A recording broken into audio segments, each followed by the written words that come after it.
परम आदरणीय प्राचार्य सर, परम आदरणीय उप प्राचार्य सर, विद्वान साथियों और प्यारे बच्चे, सुप्रभात। मैं अपनी बात 2 लाइनों से प्रारंभ करूंगा।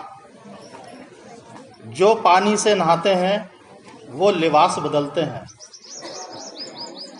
जो पानी से नहाते हैं वो लिबास बदलते हैं। जो पसीने से नहाते हैं वो इतिहास बदलते हैं।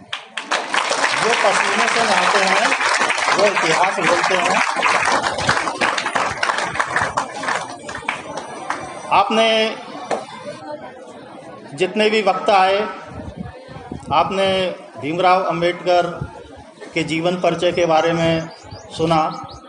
मैं थोड़ा सा हट के कुछ अपने विचारों को यहाँ रखना चाहूँगा।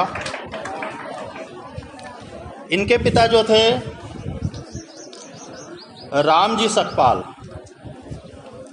ये ब्रिटिश इंडियन आर्मी, अंग्रेज़ों की जो सेना थी उसमें सूबेदार के पद पर थे। सूबेदार बहुत अच्छा पद होता है। सूबेदार के पद पर थे, लेकिन बहुत ईमानदार थे। चाहते तो बहुत आर्थिक लाभ कमा सकते थे, लेकिन ईमानदार थे। और ईमानदारी जो होती है बहुत कठिन होती है। इनके जो पिता थे सूबेदार तो थे, लेकिन आर्थिक रूप से उतनी स्थिति ठीक नहीं थी। बचपन में तत्कालीन सामाजिक व्यवस्थाओं के कारण कदम कदम पर डॉक्टर अंबेडकर को परेशानियों का सामना करना पड़ा, समस्याओं का सामना करना पड़ा। आगे बढ़ने के लिए बहुत अधिक मेहनत, संयम का परिचय देना पड़ा। लेकिन उन्होंने इस परिस्थिति में भी हिम्मत नहीं हारी। आपके सामने ये उदाहरण है। कभी समस्या आए तो बिल्कुल हार नहीं बैठना है, हिम्मत। ये जो उद्देश्य होता है जयंती मनाने का पुरुषों की, महापुरुषों की, वो यही होता है कि आप कुछ सीखें। तो इन्होंने हिम्मत नहीं हारी और विपरीत परिस्थितियों में भी अपना संयम रखा और जो भी समस्या थी उसका हल किया। विद्यार्थियों, इस संदर्भ में मैं 2 पंक्तियां कहना चाहूँगा जो आपके ऊपर बिल्कुल सटीक बैठती है। आँखों में नींद बहुत है पर सोना नहीं है। आँखों में नींद है पर सोना नहीं है। यही उम्र है कुछ करने की विद्यार्थियों, इसे खोना नहीं है।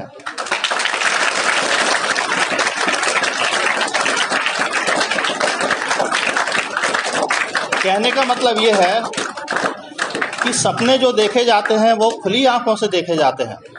सपने खुली आंखों से देखे जाते, अर्थात वास्तविकता जो है जीवन की, उसे महसूस किया जाता है, उसके निवारण का उपाय सोचा जाता है। सोते में नहीं सोचा जाता।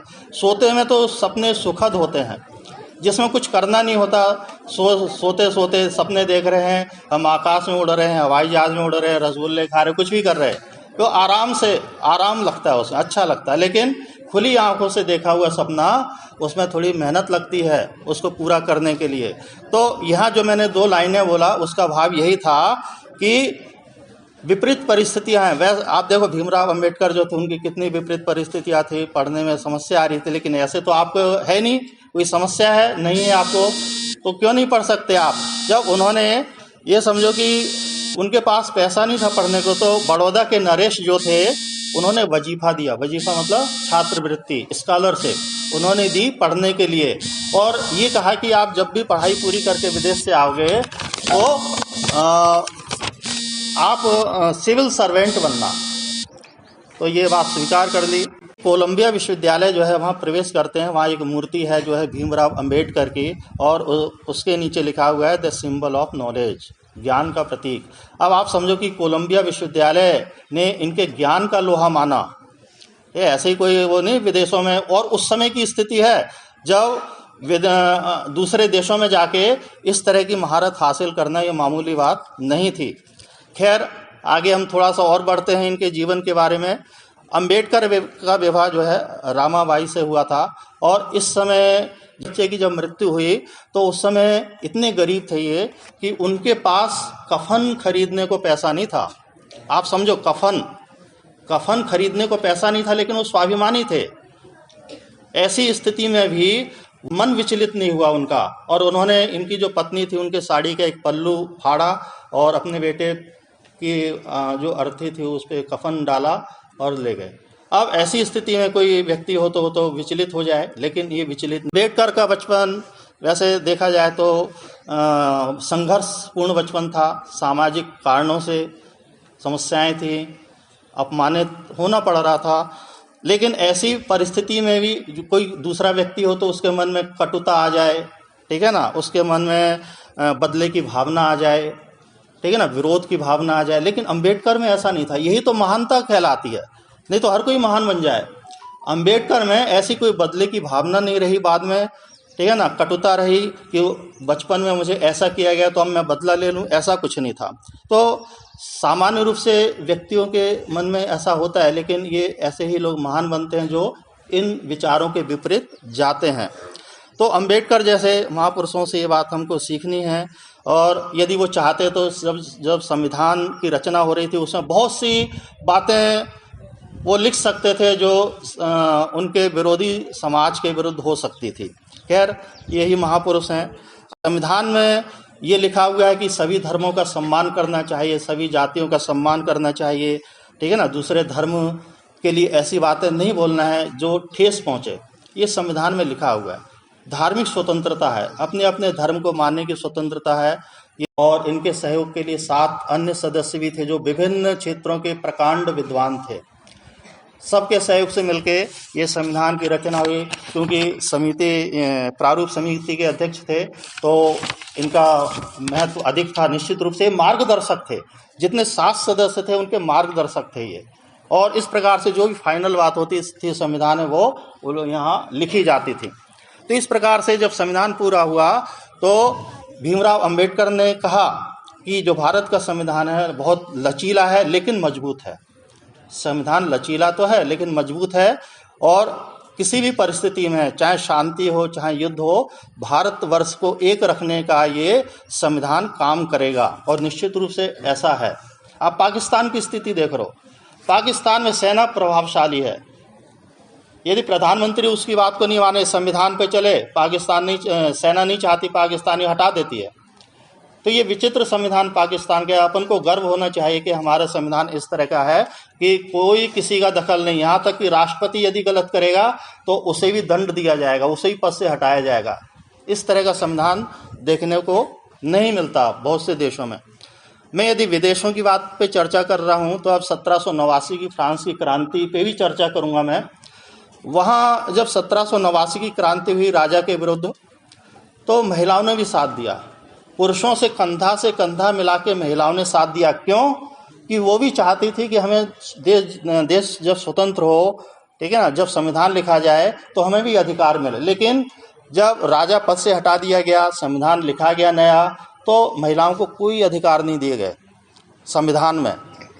इसके विपरीत यदि अपन देखें भारत में, तो संविधान में जैसे अधिकार पुरुषों को है वैसे महिलाओं को हैं, ठीक है ना, समानता के आधार पे ये किया गया। और ये विचारधारा किसकी थी? मुख्य रूप से भीमराव अंबेडकर जो थी उनकी विचारधारा थी कि उन्होंने महिलाओं को सब अधिकार दिए जो पुरुषों को थे। उनका मानना ये था कि घर से ही ज्ञान का संचार होता है पूरे देश में, पूरे विश्व में। माता जो है प्रथम गुरु होती है, जैसे आपने सुनाई है। अब अंबेडकर ने कहा था, अंबेडकर को मालूम था कि बहुत से विचारधारा के हैं भारत में, इसका विरोध भी करेंगे, भले वो सही है फिर भी विरोध करेंगे। तो उन्होंने कहा था, यदि मुझे लगेगा कि संविधान का दुरुपयोग किया जा रहा है, ध्यान से समझना, मुझे लगेगा कि यदि संविधान का दुरुपयोग किया जा रहा है तो सबसे पहला व्यक्ति मैं होऊंगा जो संविधान को जलाऊंगा। बात समझ में आ रही?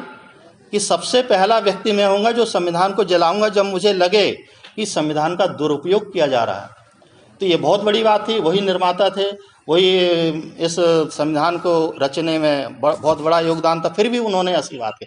लेकिन उनको पूरा विश्वास था कि संविधान ऐसा बना है कि लंबे लंबे काल तक, लंबे लंबे समय तक, वर्षों तक ये संविधान चलता रहेगा। वैसे कहीं कहीं सुनने को मिलता है कि अंबेडकर जो हैं दलितों के मसीहा थे, तो मुझे बड़ा दुख होता है।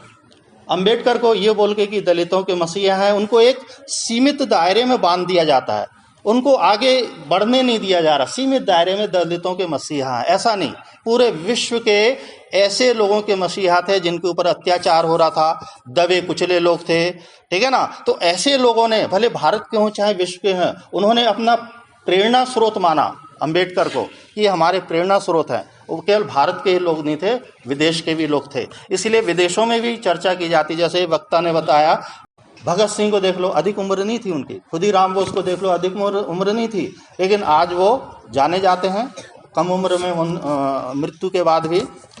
तो ये विश्व के प्रेरणा स्रोत माने जाते हैं। एक उदाहरण और मैं यहाँ देना चाहूँगा कि 1942 में भारत में मजदूरों की दशा बहुत खराब थी। ब्रिटिश काल में 1942 में उस समय मजदूरों के साथ शोषण हो रहा था, 12-12 घंटे से अधिक काम करवाया जा रहा था। ये बात अंबेडकर को नहीं अच्छी लगी। उन्होंने वाइसराय से चर्चा की, माने नहीं तो उनसे लड़ भी लिए, वाइसराय से वो लड़ भी लिए, और अंत में फिर एक जो कानून बना वो 8 घंटे से अधिक कोई कार्य किसी कारखानों में या मजदूरों से नहीं करवाया जा सकता, ये कानून के विरुद्ध होगा। तो इस तरीके से अंबेडकर की देन थी जो मजदूरों के हित के लिए आज भी कायम है। का सम्मान करते हैं, वो उनके सिद्धांतों पे चलें, उनके मार्गदर्शन जो दिया उन पे चलें, तभी हम ये कह सकते हैं कि हम वास्तव में उनको सच्ची श्रद्धांजलि दे रहे हैं। और आपने मेरी बात को मनन किया, मेरी बात को ध्यान से सुना, इसके लिए बहुत बहुत धन्यवाद। जय हिंद, जय भारत।